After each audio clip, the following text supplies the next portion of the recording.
मुझे दिल्ली आए अब 2 महीने से ज्यादा हो गए थे। मुझे अब एक आश्रम में पनाह लेना पड़ा क्योंकि अब मेरी सारी सेविंग्स खत्म हो चुकी थी।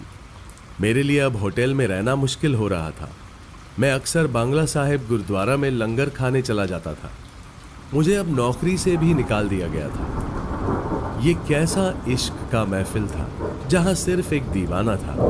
एक रोज मिलो मुझसे, कितना चाहता हूं तुझे यह बताना था। छोटे शहरों के लोग अक्सर अच्छे होते हैं, वह एक दूसरे की मदद करते हैं। मैं हर रोज प्रीत की दोस्त को कॉल किया करता था, पर उसका भी कहीं से भी प्रीत का नंबर नहीं मिल पाया।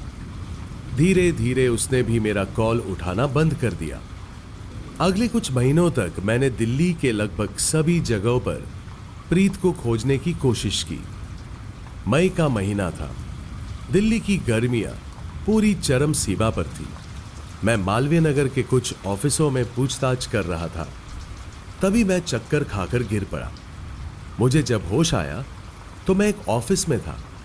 शायद खाली पेट रहने की वजह से मैं बेहोश होकर गिर पड़ा था।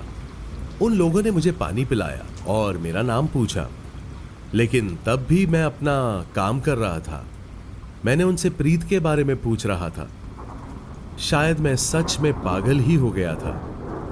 दिल्ली में बहुत कम बारिश होती है।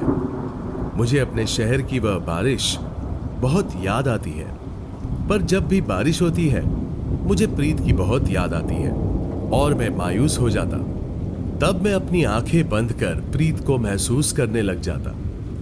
कई बारिश बीत गए पर तुम ना मिले, कई रातें बीत गई पर तुम ना मिले।